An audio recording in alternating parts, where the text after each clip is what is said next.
இது மகிமை நேரம். பிதாவாகிய தேவனாலும் கர்த்தராகிய இயேசு கிறிஸ்துவினாலும் உங்கள் எல்லாருக்கும் கிருபையும் இரக்கமும் சமாதானமும் உண்டாவதாக. செய்திக்கு ஆதாரமாக நான் ஒரு வேத வசனத்தை வாசிக்கிறேன். ரோமர் 15 அதிகாரம் 1-3 வரை. அன்றியும் பலமுள்ளவர்களாகிய நாம் நமக்கே பிரியமாய் நடவாமல் பலவீனருடைய பலவீனங்களை தாங்க வேண்டும். நம்மில் ஒவ்வொருவனும் பிறனுடைய பக்தி விருத்திக்கு ஏதுவான நன்மை உண்டாகும்படி அவனுக்கு பிரியமாய் நடக்க கடவன். கிறிஸ்துவும் தமக்கே பிரியமாய் நடவாமல் உம்மை நிந்திக்கிறவருடைய நிந்தைகள் என்மேல் விழுந்தது என்று எழுதியிருக்கிறபடியே நடந்தார். இந்த வாரத்திலே நாம் சுபாவங்கள், கர்த்தர் நமக்கு தந்திருக்கிற விசேஷித்த குணாதிசயங்களை பற்றி நாம் தியானித்து வருகிறோம். இந்த சுபாவங்கள் எல்லாம் பாவம் கிடையாது. கர்த்தர் நமக்கு தந்திருக்கிற தனி குணங்கள், நமக்கே உரியதாக அவர் தந்திருக்கிற குணங்கள். முதல் நாளிலே நாம் பார்த்தோம், ஒவ்வொரு விலங்குகளுக்கும் தனித்தனி சுபாவங்களாக சிலவற்றை தந்திருக்கிறார். அதே போல கர்த்தர் ஒவ்வொரு மனிதருக்கும் தனிப்பட்ட குணாதிசயங்களை தந்திருக்கிறார் என்று சொல்லி நாம் பார்த்தோம். பொய் சொல்வது, களவு செய்வது இதெல்லாம் பாவம். ஆனா அதே சமயத்திலே வைராக்கியமாக இருப்பது பாவம் கிடையாது. அது ஒரு சுபாவம். அதை நம் நன்மைக்கு எதுவாகவும் பிரயோஜனப்படுத்தலாம், தீமைக்கு என்றும் அதை உபயோகப்படுத்தலாம். நமக்கு ஆண்டவர் தந்திருக்கிற சுபாவங்களை நாம் கர்த்தரிடத்திலே ஒப்பு கொடுக்கும் பொழுது, அவருடைய பிள்ளைகளாக மாறும் பொழுது அந்த சுபாவங்கள் கர்த்தருக்காக பயன்படுகிறது. இல்லை, நமக்கு பிரியமானபடி நாம் அதை பிரயோஜனப்படுத்தும் பொழுது, நமக்கு பிரியமானபடி அந்த சுபாவங்களோடு நாம் வாழ முயற்சி செய்யும் பொழுது அது தீமையாக முடிகிறது என்று சொல்லி நாம் பார்த்தோம். நிறைய சுபாவங்களை நாம் உலகத்திலே பார்க்கலாம். சிலர் வேலைகளை துரிதமாக செய்வார்கள், அவர்களுடைய சுபாவம். சிலர் மெதுவாகத்தான் செய்வார்கள். சிலர் வேகமாக பேசுவார்கள், சிலர் மெதுவாகத்தான் பேசுவார்கள். சிலர் அன்புள்ளவர்களாக, கரிசனை உள்ளவர்களாக இருப்பார்கள். சிலர் எவரையும் கண்டு கொள்ளவே மாட்டார்கள். தன்னுடைய காரியம் மாத்திரம் ஆக வேண்டும் என்று யோசிப்பார்கள். இப்படி பல்வேறுபட்ட சுபாவங்கள் உள்ள மனிதர்கள் நடுவிலே தான் நாம் வாழ்கிறோம்.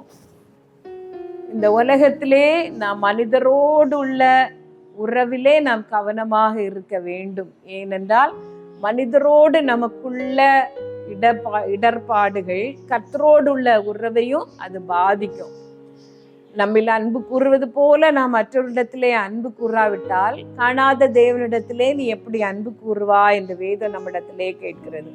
ஆண்டவரோடு ஒரு சரியான உறவு, அன்பின் ஐக்கியம் நமக்கு இருக்க வேண்டுமானால் மனிதரோடும் சரியான விதத்திலே நாம் பழக வேண்டும். இந்த உலகத்திலே எல்லாரோடும் நாம் சமாதானமாக இருக்க முடியாது. சமாதானம் உள்ளவர்களாக இருக்க நாடுங்கள், கூடுமானால் யாவரோடும் என்று சொல்லி வேத வசனம் சொல்லுகிறது. எல்லாரோடும் நம்மால் சமாதானமாக இருக்க முடியாது.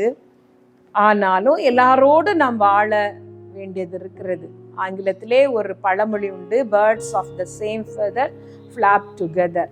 ஒரே இருதய தன்மை உடையவர்கள் சேர்ந்து வாழ முடியும்.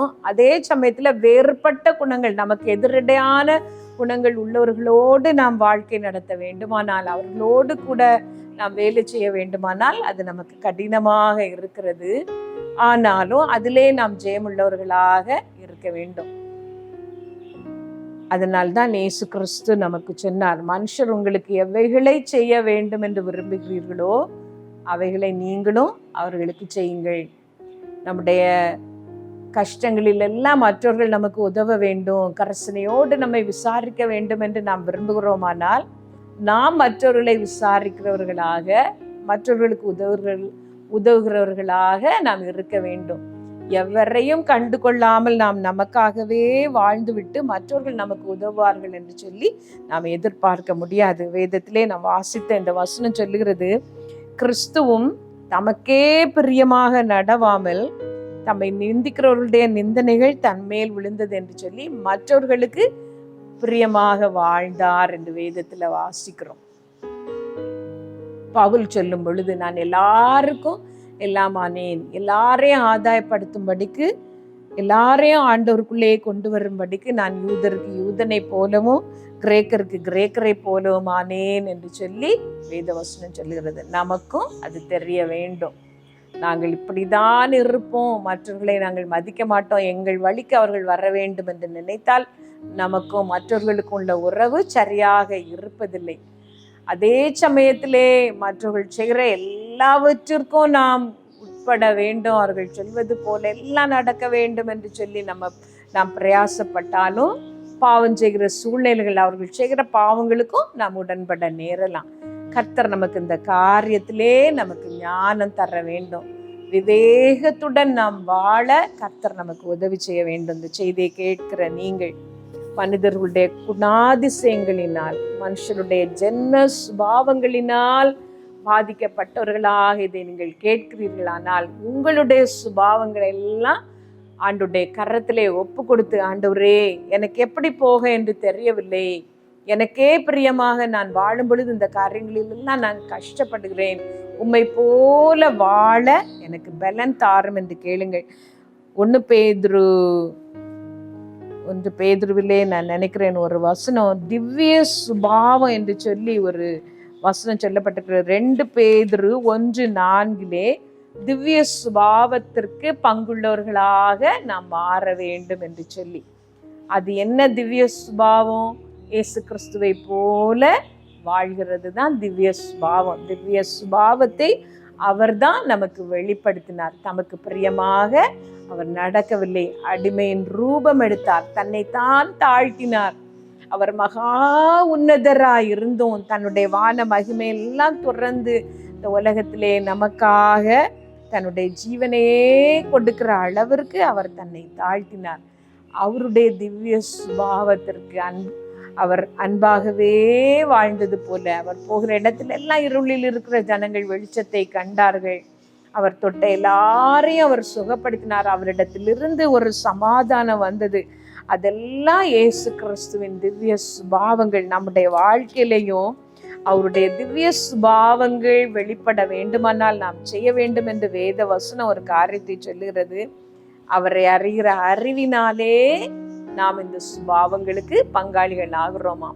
அவரோடு நெருங்கி வாழும் பொழுது, அவருக்கு பிரியமாய் நம்முடைய வாழ்க்கையை அமைக்கும் பொழுது அவருடைய சுபாவங்களுக்கு நாம் பங்காகிறோம்.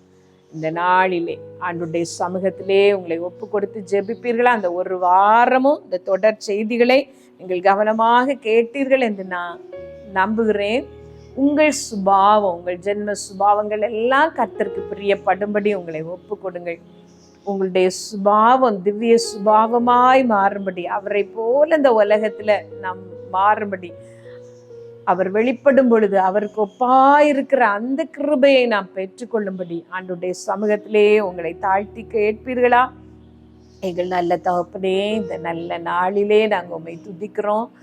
இந்த நாளின் காரியங்களை நாங்கள் உங்களுடைய கரத்தில் ஒப்பு கொடுத்து ஜெபிக்கிறோம். இந்த 7 நாட்களும் நாங்கள் கேட்ட அந்த செய்திகளை உங்களுடைய கரத்தில் தருகிறோம். திவ்ய சுபாவம் உள்ளவர்களாக எங்களை மாற்றும் ஆண்டவரே. எங்கள் ஜென்ம சுபாவங்கள் எல்லாம் போய் உம்முடைய சுபாவத்திற்கு பங்குள்ளவர்களாய் நாங்கள் மாறும்படி, உம்மை அறிகிற அறிவினால், உம்மை நேசித்து உமக்கு பிரியமானதை செய்து உம்முடைய வார்த்தைகளுக்கு கீழ்ப்படிந்து உம்முடைய அன்பிலே நிலைத்திருக்க எங்கள் எல்லாருக்கும் உதவி செய்யும். அந்த நேரத்தில் கர்த்தாவே, மகிமை டிவியை உம்முடைய கரத்திலே நாங்கள் தந்து ஜெபிக்கிறோம்ப்பா. அதை ஆசீர்வதியம்ப்பா. விசுவாசிக்கிறவன் பதறான் என்று சொன்னீர் ஆண்டவரே.